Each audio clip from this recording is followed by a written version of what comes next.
Hi అండి, అందరికీ నమస్తే. Welcome back to our channel అమ్మ అభిరుచి. ఇవాళ రెసిపీ వచ్చేసి పూర్ణం బూరెలు అండి.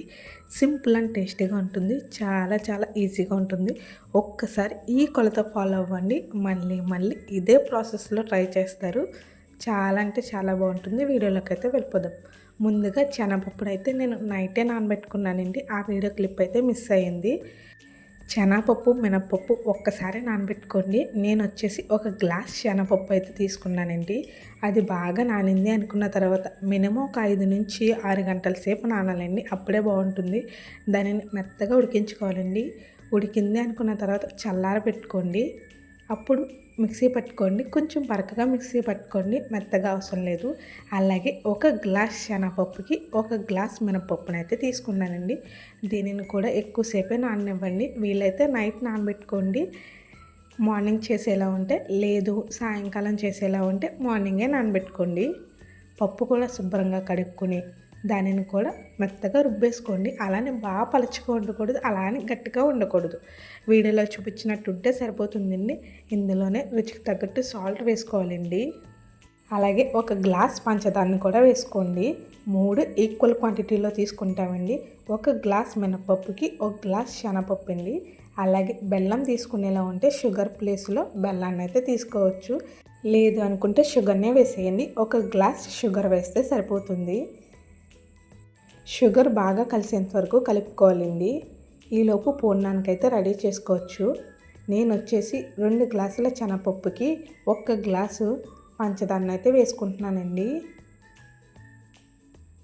నేను వచ్చేసి ఓన్లీ దీనికే మిక్సీ పట్టిన శనగపప్పుకి మాత్రమే చెప్తున్నానండి. లోపల చేసే పూర్ణం ఉండలకి 2 గ్లాసుల శనగపిండికి 1 గ్లాస్ షుగర్ అయితే సరిపోతుంది. ఇందులోనే కొంచెం యాలకుల పొడి, రుచికి తగ్గట్టు సాల్ట్ కూడా వేసుకోండి. మొత్తం కలిసేంత వరకు కలుపుకోండి. దీనిని మీకు నచ్చిన సైజులో ఉండలను అయితే చేసుకోండి. మనం ఎప్పుడు వేయాలనుకుంటున్నామో అప్పుడు మాత్రమే పూర్ణం ఉండలను అయితే చేసుకోవాలండి. ముందు చేసి అస్సలు పెట్టుకోవద్దు. షుగర్ అనేది మెల్ట్ అయిపోతుందండి. కాబట్టి ఉండ అనేది నీరులో వస్తుంది. కాబట్టి మనం ఎప్పుడు బూరెలు వేయాలనుకుంటున్నామో అప్పుడు మాత్రమే పూర్ణం ఉండలను అయితే చేసుకోవాలి. అలాగే ఇందులో కొంచెం యాలకుల పొడిని కూడా వేసుకోండి. షుగర్ బాగా కలిసింది అనుకున్న తర్వాత ఇందులో బియ్యం పిండిని అయితే కలుపుకోవాలండి.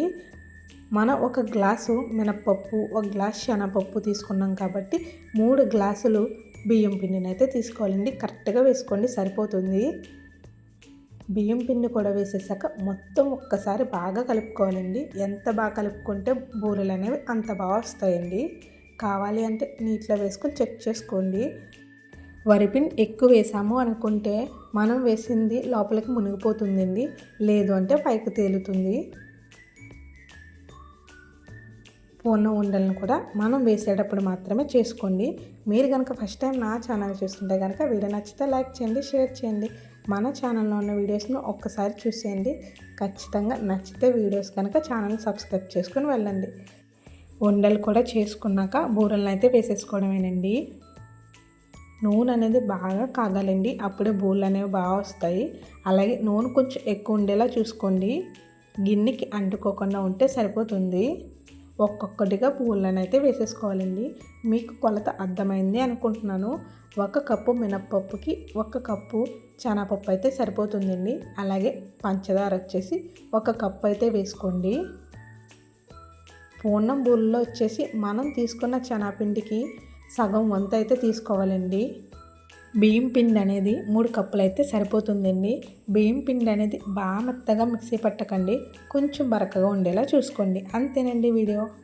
పంచదార బూరెలు అయితే చాలా బాగా వచ్చాయి. మీరు కూడా ట్రై చేసి మీకు ఎలా వచ్చిందో కామెంట్ చేయండి. వీడియో నచ్చితే సబ్స్క్రైబ్ చేయండి.